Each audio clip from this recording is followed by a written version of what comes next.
How do you destroy a life with a single whispered sentence? My wife's sister, Sarah, pulled me aside at Christmas dinner.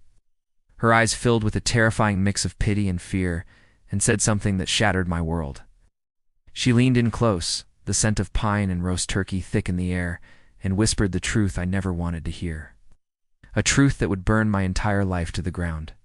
But before I tell you what she said, and how I used it to orchestrate the most devastating revenge imaginable, make sure you hit that subscribe button and turn on notifications.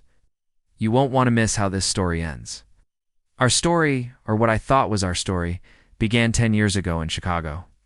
I met Amelia at a coffee shop in Lincoln Park. She was vibrant, ambitious, a whirlwind of energy that swept me off my feet. I was a stable, quiet architect, and she was the beautiful chaos that completed my life. We built a home, a life, a future, or so I believed. The first crack appeared subtly, like a hairline fracture in a foundation you don't notice until the walls start to crumble. Amelia started working late, a lot. She was a marketing exec downtown, and her new project was her excuse for everything. It's dinners, forgotten anniversaries, unanswered texts. It's this big campaign, honey, she'd say, her smile just a little too bright. It's a monster. Then came the little changes. A new, expensive perfume she'd never worn. Lingerie that wasn't for me. Sudden obsession with her phone, which was now guarded like a national treasure. I'd walk into her room and she'd quickly flip it face down, a nervous flutter in her eyes. Just work stuff, she'd mutter. But the unease in my gut grew into a cold, heavy knot. I started noticing things I couldn't ignore. A receipt from a fancy restaurant on a night she was supposedly working late with the team. A pair of men's sunglasses in her car's glove box that definitely weren't mine. One night, she fell asleep on the couch, her phone slipping from her hand. My heart pounded in my chest. I knew I shouldn't, but I had to. I picked it up. Her passcode was our anniversary. The irony was like a punch to the gut. The messages were all there, under a contact named Mark W. They weren't just flirty. They were a detailed log of their affair. Dinners at Gibson's Bar and Steakhouse, weekends at a boutique hotel in the Gold Coast. Intimate details about their encounters that made me physically ill. Mark W. was Mark Williamson, her new boss. The head of the Monster campaign. They weren't just working together. They were building a life on the ruins of mine. When I confronted her, not with anger, but with a hollow, broken voice, she transformed. The vibrant, loving woman I married was gone. In her place was a cold, cruel stranger. She didn't deny it. She justified it. I felt stifled, John, she said, her voice dripping with disdain. Mark sees me. He appreciates my ambition. You just wanted a quiet life. She twisted the knife, making it my fault. My stability was now boring. My love was a cage. She and Mark were untouchable, two shining stars, and I was just the mud beneath their feet. I broke. It wasn't a loud, dramatic shatter, but a quiet, internal collapse.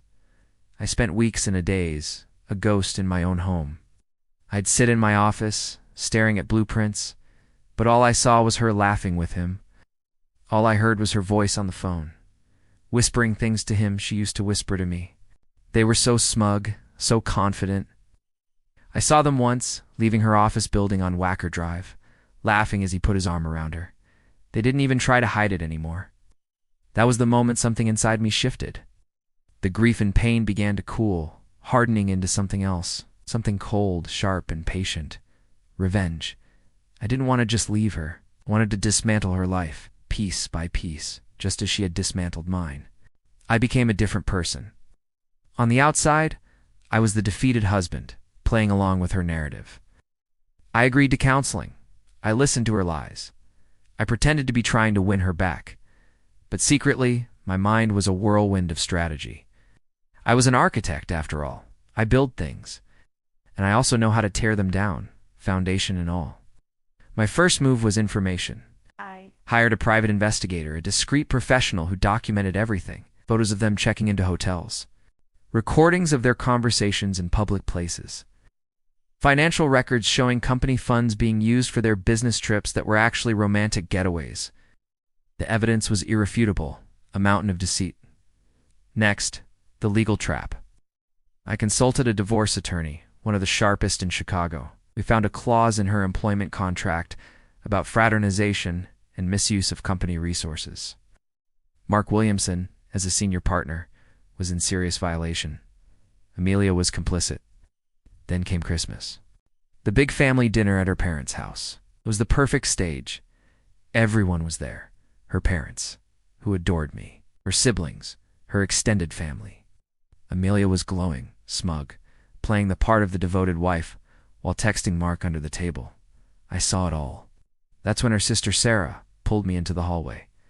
She'd always been the quiet one, the one who saw everything. Her face was pale.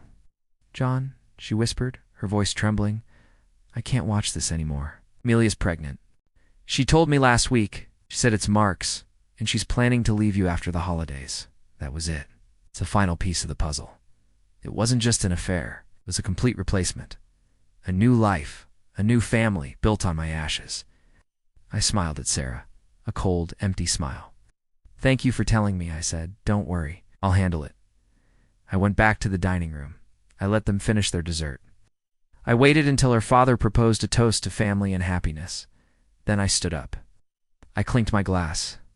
"I'd like to propose a toast as well," I said, my voice calm and clear, cutting through the festive cheer. The room fell silent. To Amelia and her boss, Mark Williamson. I paused, looking directly at my wife, whose face had gone white, and to their new baby, which I just found out about. I'm sure their future will be as honest and beautiful as the way they started it. Then I took out my phone and airdropped the PI's entire file to every single person at the table. The photos, the hotel receipts, the transcripts of their messages. The room erupted. Her father, a man I respected, looked at her with pure disgust. Her mother started sobbing. Amelia just stared at me, her mouth open, her perfect world imploding in real time. The next day, I sent the full evidence package to the board of directors at her company and to Mark's wife. The fallout was biblical. Mark was fired immediately for gross misconduct and ethics violations. His wife filed for a brutal divorce, taking him for everything. Amelia was also fired. Her career in marketing utterly destroyed. She was blacklisted. No one would touch her. She came crawling back to our house, begging, crying, telling me she'd made a terrible mistake. But there was nothing left in my eyes for her. No love, no hate, not even pity. Just a vast, cold emptiness. I filed for divorce, and thanks to the mountain of evidence of her infidelity and financial misconduct, she got nothing. No house, no savings, no alimony. She was left with nothing but the consequences of her choices. She ended up moving into a small, sad apartment on the outskirts of the city, shunned by her family and friends. The last time I saw her, she was working a checkout counter at a grocery store. Glow completely gone, replaced by a hollow, haunted look. I sold the house and left Chicago, leaving the ghost of that life behind. Sometimes late at night I wonder if I went too far, but then I remember her cold, dismissive eyes as she told me I was boring, and I know I did exactly what was necessary. Her world wasn't just destroyed, it was unmade. The end.